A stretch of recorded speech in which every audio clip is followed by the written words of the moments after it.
Francisco, muchas gracias por recibir a Capital 21, por abrirnos la puerta de tu casa. Pues ya sabes, esta es tu casa y la de Capital 21. Muy amable, Francisco. Y bueno, pues queremos iniciar esta conversación. ¿Qué te parece hablando sobre el mensaje del sexto y último informe de gobierno del presidente Peña Nieto? ¿Qué faltó decir en ese mensaje? ¿Qué sobró también? Fue un mensaje donde, a mi juicio, pudo haberlo aprovechado para hacer un poco más de autocrítica. Lo esperaba por los spots que precedieron a este mensaje.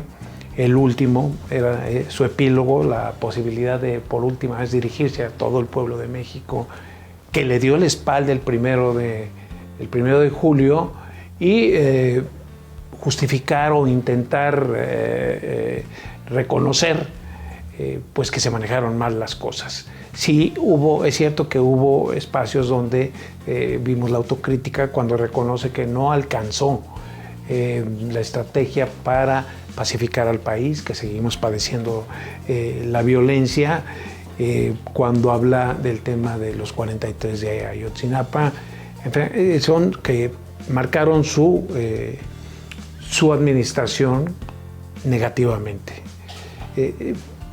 Hizo, evidentemente, no digo que sobró, pero evidentemente en un momento dado se focalizó casi el 90% en destacar los logros. Yo no estoy diciendo aquí que tendría que haber hecho un harakiri y decir perdón, como aquel inolvidable perdón de López Portillo, y decir perdón y desgarrarse las vestiduras ahí, y la violencia por el miedo que permanentemente tenemos los mexicanos.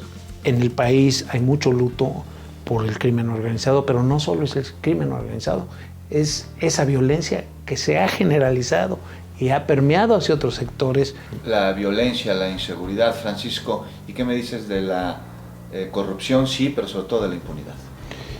Bueno, la corrupción yo creo que es en parte alimentada. La impunidad, digamos que es el combustible para que la corrupción florezca. El hartazgo en contra de la corrupción llevó al PRI, o fue parte importante de la gran derrota del PRI, la derrota histórica del PRI el pasado 1 de julio. Francisco, haciendo un balance sobre la administración del presidente Peña Nieto y el mensaje que da sobre su sexto informe de gobierno, ¿es congruente? ¿Podemos nosotros decir que es un mensaje que refleja la realidad del país y de su gestión como presidente de la República? Bueno, mira, desde luego hay logros en este sexenio. Sería,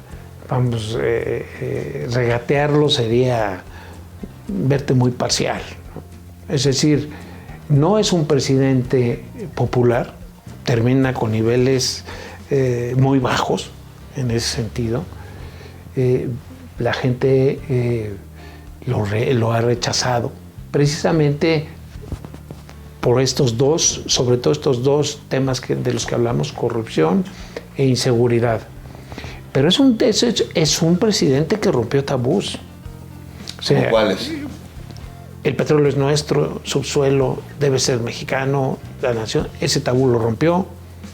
Se aprobó una reforma energética que se abre a la inversión en un mundo que es global. ¿Son positivos estos tabús? Yo los veo positivos. Y te voy a hacer una observación que poca gente ha visto. López Obrador casi no habla de la reforma energética. Es decir, sabe que hay mucho dinero, hay 200,000 millones de dólares comprometidos en inversiones y México los necesita. No es un mensaje positivo para los inversionistas que esto haya ocurrido, pero bueno, de alguna manera yo ahorita me adelanto y te puedo asegurar que la reforma energética no se va a echar para atrás. El petróleo no se va a renacionalizar. ¿Habrá división de poderes en la próxima administración? Bueno, ese era el tema.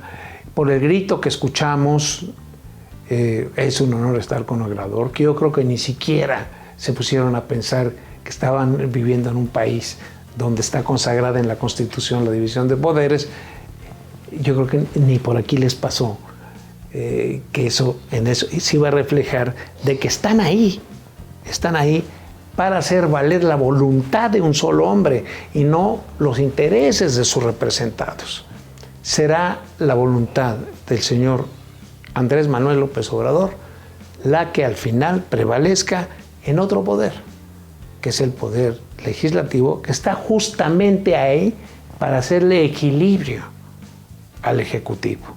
Francisco, gracias, pues muchas gracias por charlar con nosotros, por recibir a Capital 21, un gusto. Siempre es un honor tener aquí en mi casa a Capital 21. Qué amable.